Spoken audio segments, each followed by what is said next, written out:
बलात्कार होत जर असेल आणि तुम्ही विरोध जर करू शकत नसाल तर तसेच पडून राहा आणि आनंद घ्या असं म्हणणं पडतं. रमेश कुमार काँग्रेस नेता ही तीच काँग्रेस आहे की जिने RSS ला जन्माला घातलं, त्यावरचा बॅन उचलला आणि त्यानंतर बीजेपीला जन्माला घातलं आणि बीजेपीला जन्माला घालण्याच्या मागचं कारण म्हणजे महामानव डॉक्टर बाबासाहेब आंबेडकरांच्या रस्त्यामध्ये रोडे तयार करण्यासाठी त्यांनी बीजेपीला जन्माला घातलं.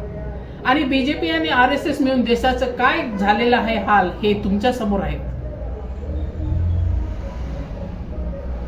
चेहरे जरी यांचे वेगवेगळे असले पण नाळ जे आहे हे नाळ आहे मनुस्मृतीचं नाळ आहे. काँग्रेसचा वेगळा चेहरा, बीजेपीचा वेगळा चेहरा, RSSचा वेगळा चेहरा आणि त्यामधून आणखी अन्य चेहरे तयार झालेले आहे. राजनीतिक हे तुमच्या आमच्यापासून लपलेले नाही. कारण की जे चेहरे मानवतावादी नसेल, जे पार्टी मानवतावादी नसेल, जे स्त्रियाच्या दृष्टिकोनातून सुरक्षित नसेल, तर ती सगळी आहे ती मनुस्मृतीच्या हिशोबाची पार्टी. आता परत बघा आणखी महिलांवर मुलींवर एवढा अन्याय अत्याचार झाला, कोणत्या पार्टीतले लोक उभे झाले आणि बोलणारा कोण? काँग्रेसचा नेता, बीजेपीचा नेता, RSS वाले तिकडे अलग वेगवेगळे प्रचार चालू आहे त्यांचं. म्हणजे लोकांना गोंधळात घालणं.